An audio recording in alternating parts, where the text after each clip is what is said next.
آج مسکین لوگ، اللہ تعالیٰ ان کو صراط مستقیم دے، بناوٹی دعائیں، بناوٹی ذکر لکھ کے چھاپ کے لوگوں کے ہاتھ میں دے دیتے ہیں۔ کہاں لکھا ہے؟ کہیں بھی نہیں لکھا۔ کس نے کہا ہے؟ فلاں نے کہا ہے۔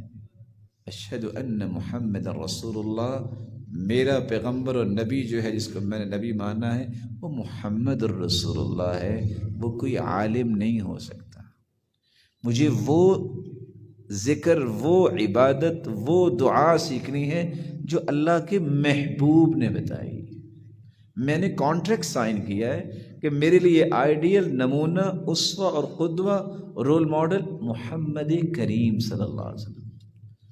مجھے کیا غرض ہے کہ یہ کتاب بڑی اچھی چھپی ہے، یہ فلاں کا بڑا مجرب نسخہ ہے، محمد مصطفیٰ سے بڑھ کے کسی کی بات نہیں۔ اگر آپ مومن ہیں تو ایمان کا تقاضا یہ ہے کہ وہ بات کرو جو اللہ نے کہی، جو اس کے محبوب نے کہی۔ جس طرح عقیدہ توحید مومن کی ابتدا و انتہا ہے، اس کے بغیر کوئی عمل قابل قبول نہیں۔ افضل ذکر اور افضل دعا بھی اللہ نے عقیدہ توحید کو بنایا۔ افضل الذکر لا الہ الا اللہ وافضل الدعاء الحمدللہ۔ سب سے افضل ذکر جو ہے لا الہ الا اللہ، وہ توحید کا کلمہ، اور سب سے افضل دعا الحمدللہ۔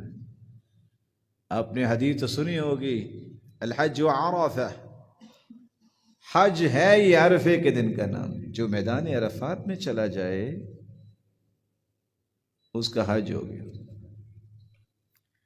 لیکن میدان عرفات میں بھی جو دعا سکھائی ہے، رسول اکرم صلی اللہ علیہ وسلم نے فرمایا خیر الدعاء دعاء یوم عرفہ وخیر ما قلت انا والنبیون قبلی۔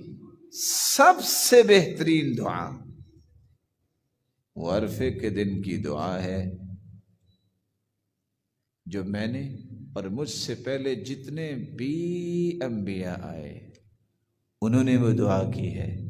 یہ سب سے بہترین دعا ہے۔ وہ دعا کیا ہے؟ لا الہ الا اللہ وحدہ لا شریک لہ، لہ الملک ولہ الحمد وہو علی کل شیء قدیر۔ تو سب سے بہترین دعا بھی عقیدہ توحید کی دعا۔